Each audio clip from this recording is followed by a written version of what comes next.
Recap in minutes. In today's video, we will be enjoying a drama history thriller film, entitled The 12th Man. There will be spoilers ahead, chill out and enjoy. The movie begins in 1943, in Scotland, where the major officer looks for the commanding officer to ask for the whereabouts of Lieutenant Jan Balsrud to pick up a report from him. The commander points in the direction of Balsrud, and the major sees him facing the ocean while he holds the confidential files to his chest. In London, a radio news report says that the people in Norway wonder how England feels since German Nazis are invading their country and causing them pain. However, the reporter replies with complete conviction that despite the circumstances, their morale is far from impaired and reassures the listeners that they're becoming stronger each day. On March 29th, a few soldiers came out of the icy water. The Germans have sunk their ship and are trying to capture them at the shore. One of the 12 Norwegian resistance warriors, Balsrud, saves his friend Per and they hide from the German forces who have arrested 11 of their friends. Unfortunately, they catch Per, who advises Balsrud to keep hiding and reminds him that their mission will not be in vain. Meanwhile, one of the German soldiers grabs the briefcase that washed ashore on the beach and hands it over to Colonel Walter Vendes, bringing the total number of resistance fighters to 10. Walter asks one of the Norwegian fighters what's inside the bag, but he says he has no idea. Walter notices Balsrud fleeing as he interrogates them. A couple of German soldiers try to apprehend him, but he escapes and shoots at one of them. The heavy snow makes it difficult for him to flee. They begin shooting at him, and one of the bullets strikes Balsrud's toe.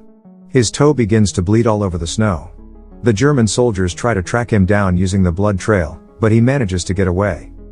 His first day of escape was March 30th in Tofjorden. Balsrud takes off his boots to protect his injured foot. Meanwhile, German soldiers fire flares into the night sky, spotting him. Balsrud promptly swims across the fjord to hide in sub-zero temperatures. Walter and his men arrive at the lake and check the temperature of the water to see whether he can escape, but it's freezing, and they say he might not make it. Later, Balsrud tremblingly walks while covered in ice. Fortunately, he spots some people on the boat and pleads for assistance, and they take him somewhere safe. Balsrud tells Anna that he needs warmth to keep his body from shaking and that if Germans arrive at their house, they should tell them that Balsrud threatened to kill them. While they're talking, Anna's son walks into the room, and Balsrud asks him for directions to Tromsøya. Meanwhile, Walter takes the remaining Norwegian resistance fighters to Tromsøya. Afterward, Herr Sturmbannführer, Kurt Stag, arrives and opens the briefcase. As he takes out the documents, he orders his men to translate what's on the papers.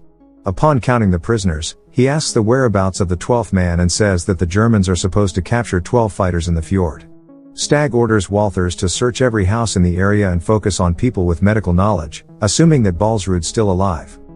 On the other hand, Balsrud manages to reach Tromsø with the assistance of Anna's son. He stumbles into a house where an elderly midwife resides, and she attends to his wounds. She tells him to take himself to the hospital, or Balsrud won't have many days left. He pulls out his map, and the woman asks him where he's going, gives him another location, and advises him to leave as soon as the German soldiers arrive. Unfortunately, while searching for Balsrud, 2 Norwegian resistance fighters already died from the torment of Germans while being interrogated. Meanwhile, Stag experiments in the lake to see if anyone can survive past 20 minutes in the cold water. He first tries on convicts before putting himself in. He thinks Balsrud may still be alive and instructs the soldiers to intensify their search. Later, Balsrud reaches the Korans to get help from the midwife's son, Morten, who lets him in his house. Inside, he reveals that he escaped the Germans' hands and plans to save his crew. Afterward, Morten's wife, Ronhild, helps Balsrud treat his foot. Before he leaves for Tromsøya, he asks Ronhild what she knows. She answers that the Germans found his secret documents and mass arrested the Norwegians.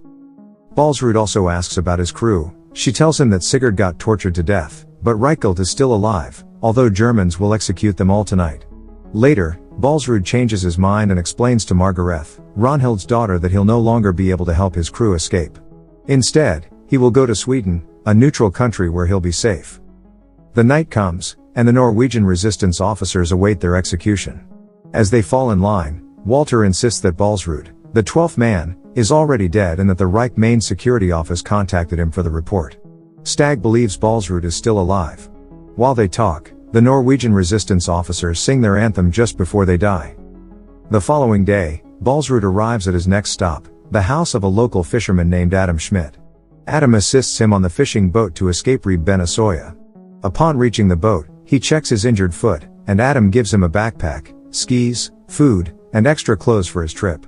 Adam also offers Balsrud a coat to hide once he gets to Lingxi Day. Afterward, Adam plans to prevent the Germans from seeing him while traveling to Lingxi Day.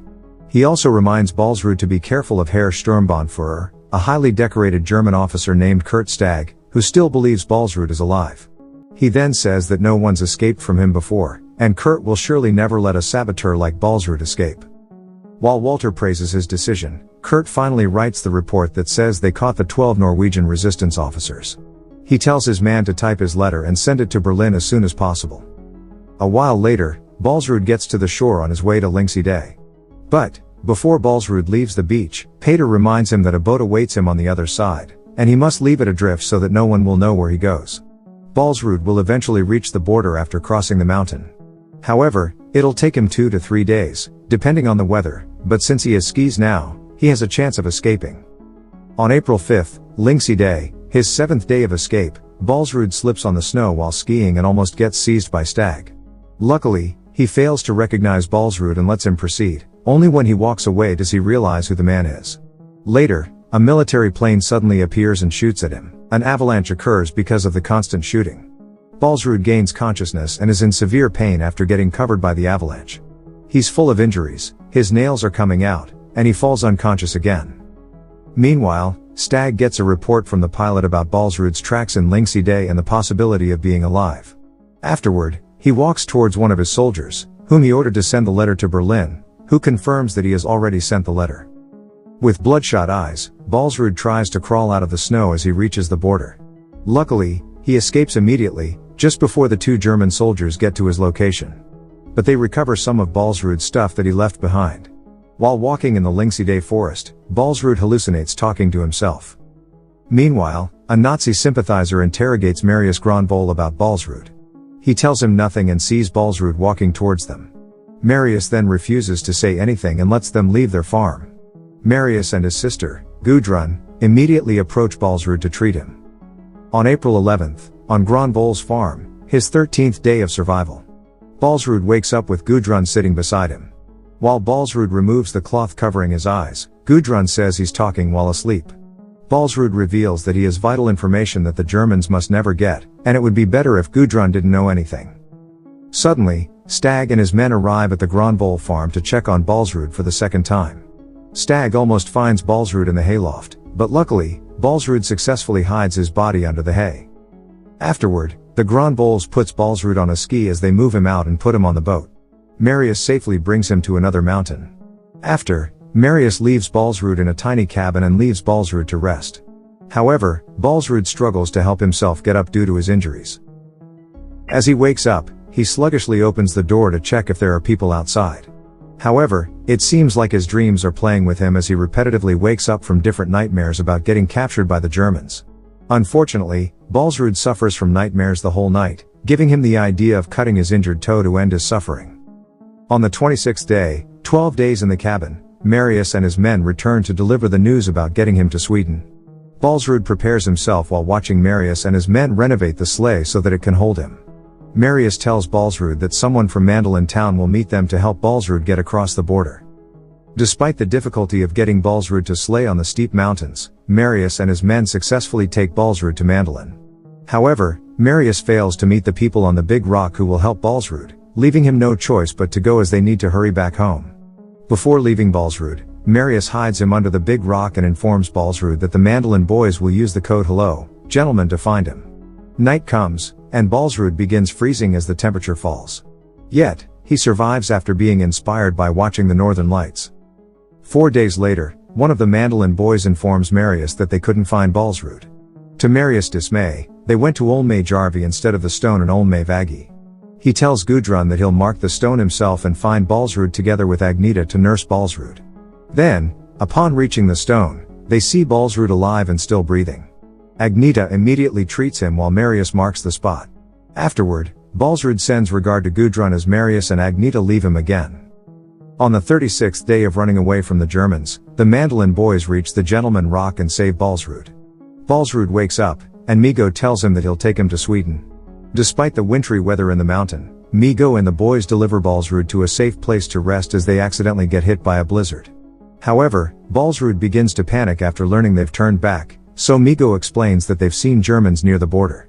While resting, a man suddenly appears to cure John's injured foot, introduces himself as Aslak Fosful, and brings him soup and socks. Then, upon treating his injury, Balsrud tells him the story of Norwegian resistance fighters and how the German Nazis fired at their fishing boat to kill them. Balsrud also reveals that they ignited the TNT and jumped into the fjord. Yet, no one survived the Germans except him. Balsrud waits for the snow to melt so the Mandolin boys can finally take him to Sweden. Luckily, some locals come to the cave and feed Balsrud every day. Afterward, Balsrud asks how they will pull him across on a sled, so Migo says they're still determining if he's strong enough. Eager to escape, Balsrud assures Migo that he's capable of helping himself. Later, Migo gets a cue from a Sami man that they better move Balsrud immediately before the Germans get him. On the 59th day of surviving, in the cave, Migo finally takes out Balsrud and puts him on the sled. They eventually see reindeer scattering across the wintry field, giving them the idea to make a new plan by tying the rope in one of the strongest reindeer. That way, Balsrud can reach the border quickly. On the 63rd day, Stag eventually finds the hiding spot of Balsrud on the shore of Mandolin. Because of that, he orders his men to torture Gudrun and Marius to find out where Balsrud is. Meanwhile, Balsrud accidentally loses the tied rope on the reindeer, making his sled topple and stop in the middle of the snowfield while the German soldiers shoot him. Still, he manages to move the sled to hide behind a big rock. Cornered, Balsrud tries to kill himself to avoid being captured by the Germans alive. Suddenly, his reindeer returns, and he quickly ties his sled to it, which pulls him out into the Swedish border. While Stag then receives a call informing him of Balsrud's escape and becomes very disappointed in failing his mission. The movie ends 3 months later. Balsrud gives the confidential files to the major officer and trains the recruits until Norway gets liberated. Thanks for watching, subscribe for more videos like this, and help the channel grow.